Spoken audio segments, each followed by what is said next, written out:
Bueno, y continuamos en ¿Quién tiene la razón? Estamos ya con Miguel Ángel Soria, ex viceministro de Justicia, para analizar todos los casos judiciales, no solamente el de Keiko Fujimori, que vuelve a prisión 15 meses por el pedido que ha hecho la Fiscalía, sino también a este pedido que ha hecho la propia fiscal de la Nación en el caso de la excongresista Luciana León, vinculada al tema de los intocables ediles. Para recordar un poco quiénes eran los intocables ediles, era esta organización criminal que se había asentado en La Victoria. El propio alcalde de La Victoria, el señor Cubas, era el líder de esta organización criminal que había lotizado incluso Gamarra y cobraba cupos. Bueno, cayó esta organización criminal y la Fiscalía, con el trabajo importante de la policía y la DIVIAC, encontró que Luciana León tendría vínculos con los intocables ediles. Incluso se le acusa de haber recibido 20.000 soles, 20.000 soles mensuales, si la memoria no me falla, de parte de esta organización criminal, y hay unos vínculos ahí sumamente extraños. Claro, la situación de Luciana León es compleja. ¿Por qué?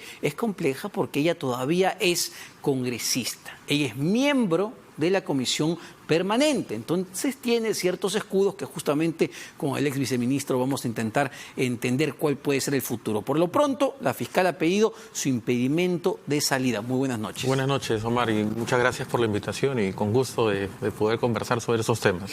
Primero entender, y la gente se va a preguntar, oye, pero ¿por qué solo impedimento de salida si estamos acá ya con la moda de prisión preventiva para todo el mundo? ¿Por qué el Ministerio Público también no le pide la prisión preventiva a Luciana León? Pero ahí hay unos temas que tú nos vas a ayudar. Hay dos razones fundamentales. ¿Por qué no prisión preventiva contra Luciana León y por qué ese impedimento de salir del país? Porque ella tiene actualmente inmunidad. Ajá. Hasta que acabe este Congreso de la República, que solo funciona en modo de comisión permanente, ella aún mantiene el manto de la inmunidad parlamentaria que la protege contra los procesos y contra el arresto. Entonces, por esa razón es que contra ella solamente puede caber, por ejemplo, el impedimento de salida del país.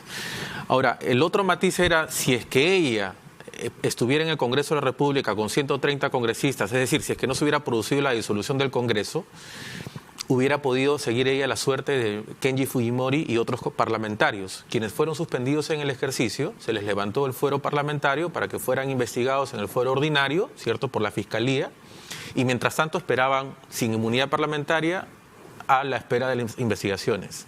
Sin embargo, al no existir un Congreso de la República en funciones con los 130 que los componen constitucionalmente, en el caso de ella hay que esperar a que termine este Congreso en funciones, que debe ser, supongo, el término de febrero, en marzo con nuevo Congreso, y es ahí hay que esperar los 30 días para que eventualmente, si la Fiscalía lo tiene a bien, solicitar una prisión preventiva si se cumplen los presupuestos de la prisión preventiva. Ahora, claro, pero a ver, se instala el nuevo Parlamento, ella todavía tiene 30 días, pero ¿qué pasa? El nuevo Parlamento puede decidir levantarle esa inmunidad parlamentaria antes de los 30 días o no. Sí, claro, si es que hay un pedido formal de la Fiscalía, evidentemente lo puede hacer.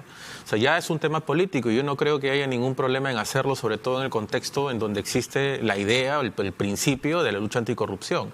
Sobre todo en este caso en donde sí pues hay realmente elementos que llevan a la convicción de que habría la comisión de un delito, ¿no? Digamos, hay interceptaciones telefónicas, hay testimonios y... digamos, por lo menos el primer presupuesto de la prisión preventiva se cumpliría. Ahora, ¿ante qué tipo de delito estaría, estaría expuesto, está siendo investigada Luciana León, ¿no? ¿Cuál es la pena que podría recibir en su calidad de autoridad, de congresista de la República, y los vínculos que tiene o podría tener con esta organización criminal? Bueno, estamos frente eventualmente a delitos de cohecho, ¿cierto?, de soborno, tráfico de influencias. Y por ahí, entre tanto sumemos penas, podríamos estar hablando de 10 a 15 años de pena privativa de libertad. Dependerá de las valoraciones del fiscal o del Ministerio Público para saber cuál va a ser la prognosis de la pena, ¿no?, que sería la siguiente condición para eventualmente sustentar una prisión preventiva. Lo que finalmente va a decantar es si es que en el caso de Luciana León existe un peligro de fuga o un peligro de obstrucción, que ya son temas completamente distintos. Pero en este caso habrían elementos para sustentar elementos que llevan a la convicción de que existiera la comisión de delito que se le puede atribuir a ella, y evidentemente en el tema de la prognosis de pena estamos por sobre los 4 años que exige la ley procesal penal. Bueno, ahora hay un caso, no sé si es comparable, me lo puedes decir tú, que hemos visto con otros exparlamentarios. No sé si recuerdas, en Chiclayo, el fiscal Carrasco también había denunciado a varios congresistas o excongresistas por supuestamente haber gestado de alguna manera intereses para favorecer en obras públicas. Y lamentablemente, y no nos hagamos, digamos, los inocentes en estos temas, es conocido que muchos parlamentarios funcionan como gestores, funcionan como lobistas frente al Poder Ejecutivo, y vemos a una serie de congresistas desfilando por Ministerio de Vivienda, Transporte, los que sea, pidiendo obras para tal región, para tal población. Entonces, ¿cómo diferenciamos ese tema? Porque claro, yo soy elegido quizá por Arequipa y de alguna manera presiono, muevo intereses para llevar tal obra. Sí, bueno, conozco el tema donde están vinculados el señor Velázquez Quesquén, el señor Bruce, la excongresista... La propia Mercedes Arauz había sido Mercedes Arauz, etcétera. Entonces, el tema es que la función parlamentaria, que supone una labor de representación, de alguna manera invita a que los congresistas realicen esa labor de intermediación, ¿no? Porque son ellos precisamente los que llevan la voz de su población, a quienes representan, llevarlo al Poder Ejecutivo, porque también es cierto que existe esta vieja práctica de que nosotros pasamos por los alrededores del Ministerio de Economía y Finanzas y vamos a encontrar a diversas autoridades locales y regionales esperando que sean atendidos para que se les asigne el presupuesto, para que se apruebe el pliego presupuestal y puedan ejecutar sus obras. Entonces, mira, me consta, y lo digo en modo de paréntesis porque me consta, en alguna oportunidad fui a entrevistar al ex jefe de la Autoridad para la Reconstrucción y fui a las oficinas de la Autoridad para la Reconstrucción, y una de las cosas que más me llamó la atención fue la cantidad de alcaldes gestionando en Lima el tema de las obras. Y uno dice, vamos señores, estamos en el 2019, existe la internet, es increíble que un alcalde tenga que trasladarse a rogar las obras. Así es, sí, en realidad eso es lo que pasa. Entonces, como vivimos en un país aún centralizado y también el problema del acceso a las tecnologías de la información, porque, digamos, hay centros poblados que no tienen acceso a Internet hasta el día de hoy. Y ahí en esos lugares hay alcaldes que no tienen incluso esa posibilidad. Entonces su único medio es venir a Lima, ir al Ministerio de Economía y Finanzas, donde lo más probable es que el ministro propiamente no lo reciba, el director a cargo del presupuesto tampoco lo reciba, porque hay agendas recargadas, hay mucho que hacer. Entonces la mejor manera es buscar al congresista de su región.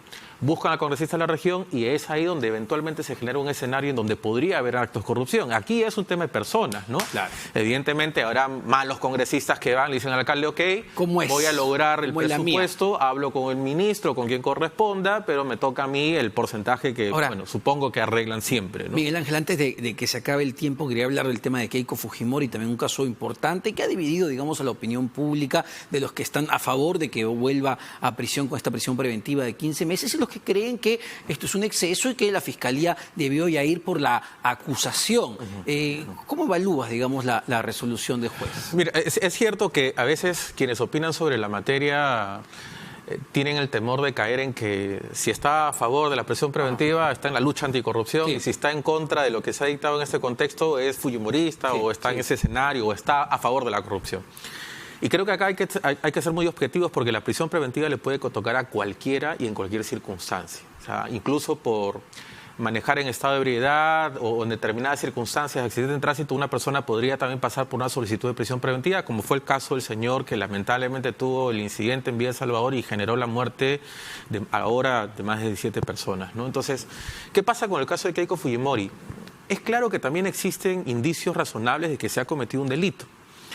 Es claro también que la prognosis de la pena, que es la segunda condición de la prisión preventiva, supera los 4 años que exige la ley procesal penal. El gran debate se encuentra si es que hay peligro de fuga o si hay peligro de obstaculización. Y además ahí tenemos que partir por un presupuesto. ¿Contamos desde que Keiko Fujimori inició como investigada o contamos desde que Keiko Fujimori salió recientemente en diciembre del año pasado en libertad?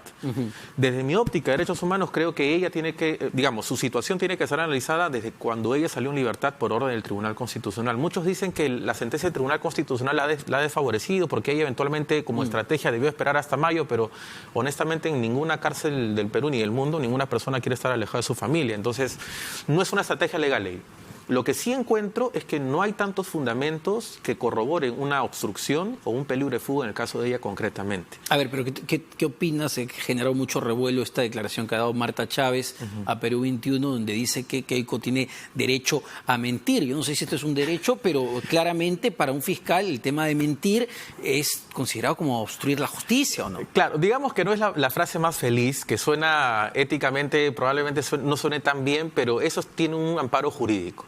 Digamos, desde la lógica ética, toda persona debería decir la verdad, toda y absolutamente la verdad. Pero de una óptica procesal penal, de una óptica jurídica, todas las personas procesadas tienen derecho a no autoincriminarse. Y en ese ámbito pueden guardar silencio. Pero una cosa es guardar silencio. Sí, pueden decir la verdad o incluso pueden mentir. No es una obligación del que esté investigado o procesado decir la verdad. La obligación de decir la verdad está en los peritos, está en los testigos, quienes además juramentan o prestan juramento ante los tribunales. Pero Miguel Ángel, si yo miento, ¿no estoy obstruyendo la justicia? No, te cuento un caso que conoció el Tribunal Constitucional y además conocidísimo, Nadine Heredia. Nadine Heredia fue sometida a una pericia grafotécnica. Su caso llegó al Tribunal Constitucional y el Tribunal Constitucional dijo: ese comportamiento no puede ser considerado, digamos, ni como delito, porque hay un delito de fraude a la justicia, y también no puede ser considerado como un comportamiento obstruccionista para la labor fiscal en el caso de la investigación. Es lo mismo que Keiko. O sea, es la misma situación. Entonces, evidentemente no suena tan bien el hecho de que uno diga tiene derecho a mentir, pero digamos, dentro del ámbito del derecho humano, derecho constitucional, el derecho a no incriminarse, una persona tiene derecho a decir la verdad, a no decir nada, tiene derecho incluso a mentir, o simplemente a inventarse una serie de hechos que no corresponden a la investigación, porque cada procesado además maneja su propia perspectiva del caso y a partir de su propia perspectiva puede reunir una serie de elementos probatorios que finalmente pueden llevar al juez a darle la razón. Entiendo que la defensa de Keiko va a presentar este viernes la apelación, ¿no? ante las instancias superiores. ¿Qué posibilidades de resolverse esas apelaciones ves en el corto plazo? Es decir, ¿cuánto tiempo Keiko Fujimori podría permanecer en prisión? Es más o menos lo que demoró el proceso anterior. La gran diferencia es que en la situación anterior, la justicia ordinaria, ¿cierto?, para resolver sobre la prisión preventiva hasta la Corte Suprema, duró más o menos lo mismo, digamos, corrió en paralelo con un habeas corpus que su hermana había presentado. En este caso no sé cuál sea la estrategia, pero lamentablemente los plazos en el Poder Judicial son así de extensos. O sea, hay agendas, hay otros casos, y yo no sé si es que el Poder Judicial, sobre todo en un contexto político un poco complicado, vaya a priorizar esta situación considerando que hay miles de personas que además solicitan su libertad porque han sido víctimas, digamos, o son objetos de la prisión preventiva, ¿no? Ahora, ¿te parece, porque uno de los argumentos, digamos, de los que están en contra de que a Keiko se le haya dado la prisión preventiva, es que ella no fue gobierno? Mientras que ella no fue gobierno, otros que si fueran gobierno están libres. No es un argumento, eso es un argumento de fondo en todo caso, que se tendrá que demostrar en el juicio oral que en realidad deberíamos ya estar en esa instancia si es que hay tanto acervo probatorio que demostrarían la responsabilidad de la señora Fujimori. Pero decir que ella no fue gobierno, no, porque estamos hablando además de un delito que pertenece precisamente a los privados, que es el delito de lavado de activos y otros delitos que son conexos, ¿no? Bueno, entiendo y tenemos entendido que ya pronto el equipo especial Lavallato también va a presentar la acusación. Entiendo que 2 meses es el plazo. Ese es otro tema también que habría que señalar en el caso de la decisión del juez Zúñiga, ¿no? Porque él ha dado 15 meses de prisión preventiva, 2 meses para que se acuse, 5 meses para la fase intermedia donde él mismo tiene que analizar si es que se pasa a juicio oral o no, y ha dado 8 meses que a él no le corresponde para el juicio oral, porque el juicio oral dependerá de la agenda de una sala superior. Pero él, de alguna manera, al dar esta decisión, ya está adelantando opinión de que el caso va a pasar a juicio oral y eso no necesariamente suele ser así. Perfecto, Miguel Ángel Soria, viceministro de Justicia, dándonos luces sobre estos casos judiciales de los cuales vamos a hablar por seguro todo el 2020. Ahora nos vamos a una pausa y venimos para conversar con el expresidente del Consejo de Ministros, Yehude Simón, sobre qué pasó con Juntos por el Perú, que finalmente no pasó la valla.